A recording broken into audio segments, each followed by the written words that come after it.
ये बड़ा झूठा है। उमा कहूँ मैं अनुभव अपना, सत हरि भजन जगत सब सपना। वही विवेकी है जो भजन कर ले जाए, नहीं आकर्षण या इतने में ही संतोष कर लेते हैं। बढ़िया खाने पीने को मिल रहा है, मौत से जिंदगी कट रही।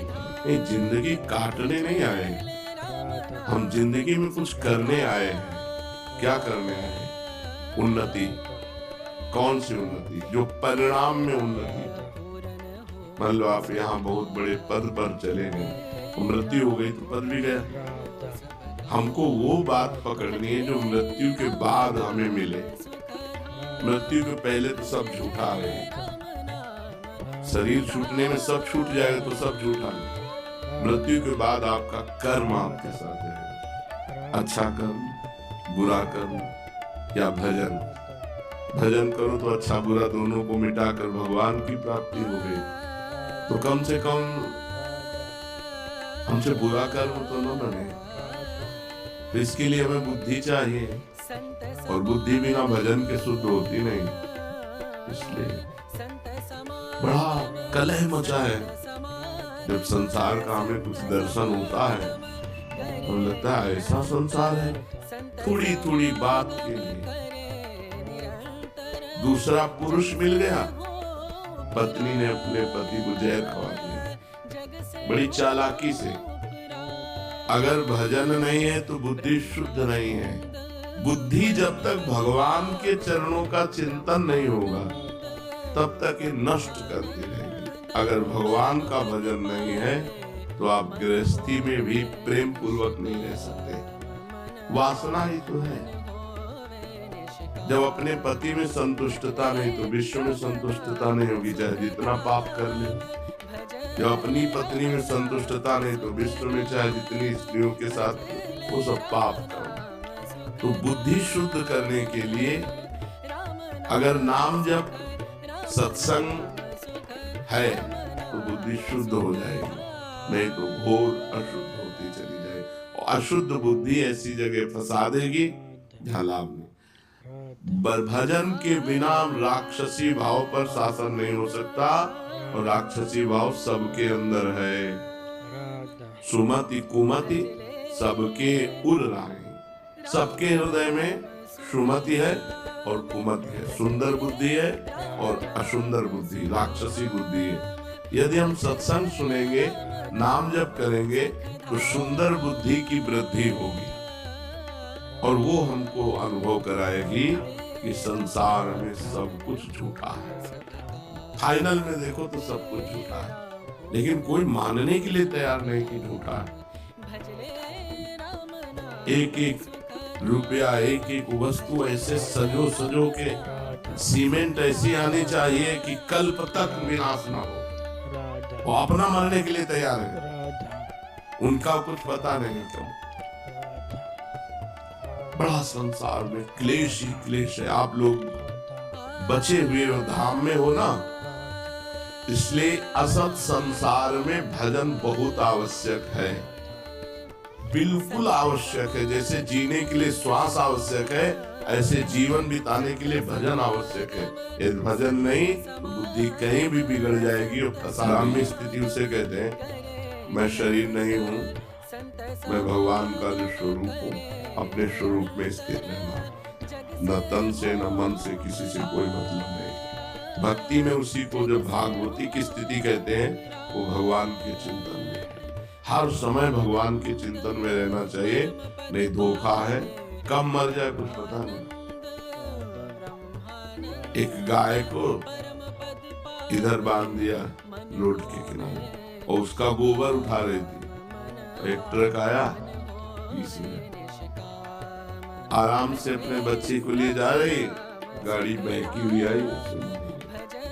कब कहां क्या हो जाए कुछ पता नहीं, कब कहां क्या हो जाए।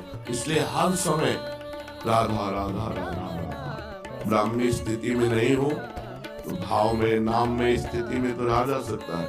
डरो इस बात से कि तुम्हें मरना है, और मरना है अगर भजन नहीं हुआ तो देखो जीवों के साथ कैसा व्यवहार कर रहे हैं। बकरा, मुर्गा, गाय, भैंस, ऊंट, कुत्ता, कुछ नहीं बच रहा है राक्षसों के आगे। ऐसी राक्षसी बुद्धि बन गई है, कुछ नहीं बच रहा। धीरे धीरे अपने देश में सब बाहरी हवाएं आ रही। अब बताओ, अगर हम बकरा बन गए और जिंदा जलाया जाता है, स्वादिष्ट मांस बनाने के लिए पैर ऊपर बांध दिए गए और नीचे से आग लगा दी गई, वो तड़प तड़प के मरता है। बनना है बकरा, चुपचाप भजन करोगे, बकरा बकरी बनोगे। बहुत बहुत दुर्दशा है। हम कभी कभी एकांत में इस बात से कि अरे लोग जान क्यों नहीं रहे कि किस लिए आए, अरे भजन कर लेने, अगला जो होने वाला है उसमें आप कुछ नहीं कर सकते। जैसे पशु पक्षी अन्य योनियों में गए, कुछ नहीं कर सकते। कबूतर चुन रहा है, बिल्ली दौड़ के आई, पकड़ा, एक एक पंख उखाड़ के छील के खा गया। कितना भयानक पीड़ा होती है मृत्यु के समय। वो जब जीवों को देखो, स्कूटी में जा रहे हैं, एक्सीडेंट हुआ, आते निकल के बाहर निकल के पड़ गए रोड में। बहुत विचित्र। डरो कि इस संसार में अगर भगवान का आश्रय नहीं है तो तुम कहीं ना कहीं फंस जाओगे, कहीं ना कहीं तुम पिट जाओगे, कहीं ना कहीं तुम्हारी दुर्गति हो जाएगी। इसलिए हर समय नाम जप करते रहो। ये दैवी संपदा और आसुरी संपदा कहाँ रहती है? बोले चित्त में रहती है। जो चित्त वासुदेव का चिंतन करता रहता है, चित्त के अधिष्ठात्र देवता भगवान वासुदेव है, उसमें दैवी संपदा वास करती है। और जो चित्त संसार का चिंतन करता रहता है, उसमें आसुरी संपदा वास करती है। बहुत ध्यान देने योग्य बात है। चित्त का चिंतन नहीं छूटना चाहिए भगवान का। अगर चित्त का भगवान से चिंतन है तो देवी संपदा जागृत हो जाएगी, और अगर संसार का चिंतन है तो आसुरी संपदा।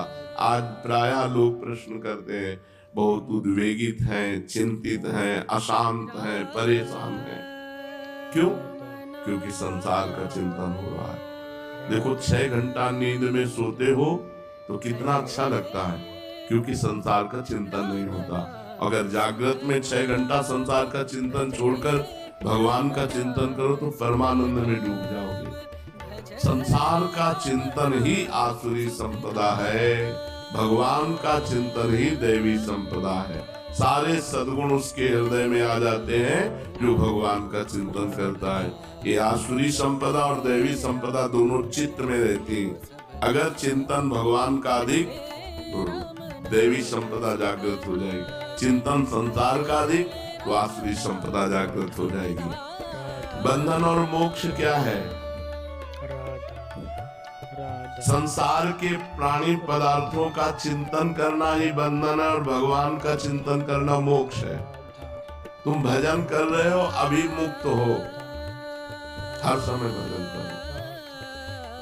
लोग शरीर सुख के लिए परेशान हैं और शरीर का सुख त्यागने से आनंद प्राप्त होता है, और शरीर सुख में आनंद प्राप्त करना चाहते, बस यही परेशानी है।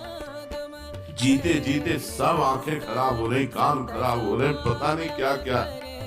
अब तो बड़ी विचित्र समस्याएं हैं। हम सच्ची कहते हैं, हर समय मन इस बात से व्याकुल रहता है कि ये लोग जाने यार काहे को परेशान हो रहे हैं, किसमें समय बर्बाद कर रहे हैं।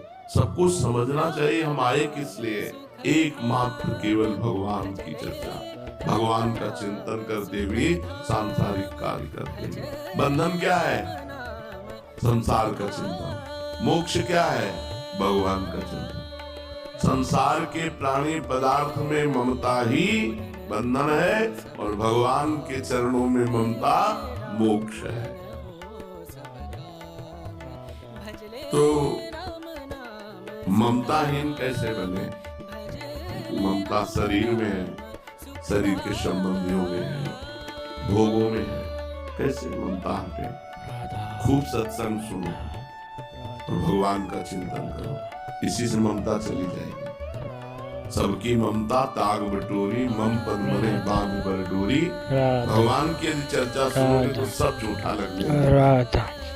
हम आपको राधा सच्ची कहते हैं। राधा आज तक हमें राधा कभी ये नहीं दिखाई दिया राधा कि ये हमें प्यार करता राधा है। राधा जहाँ कहीं लगा राधा तो उत्तर में हमने देखा कि वो अपने लिए हमें प्यार करता है, हमारे लिए हमें प्यार करता राधा है। जैसे राधा बहुत रोना धोना राधा करे, बहुत प्यार दिखा रहा, तो मन राधा कहता है आपको प्यार करता है। राधा तो भगवान कहते हैं रुको हम परेशान हैं। राधा और जहाँ उसके राधा प्रतिकूल थोड़ी सी बात हुई राधा वह उसका चेहरा सामने आ राधा गया। अरे ये राधा तो हमारे लिए राधा अच्छा राधा ये प्यार था, राधा बस हो गया प्यार। राधा वो अपने लिए हमसे राधा प्यार कर रहा है, हमारे लिए राधा सिर्फ हमारे भगवान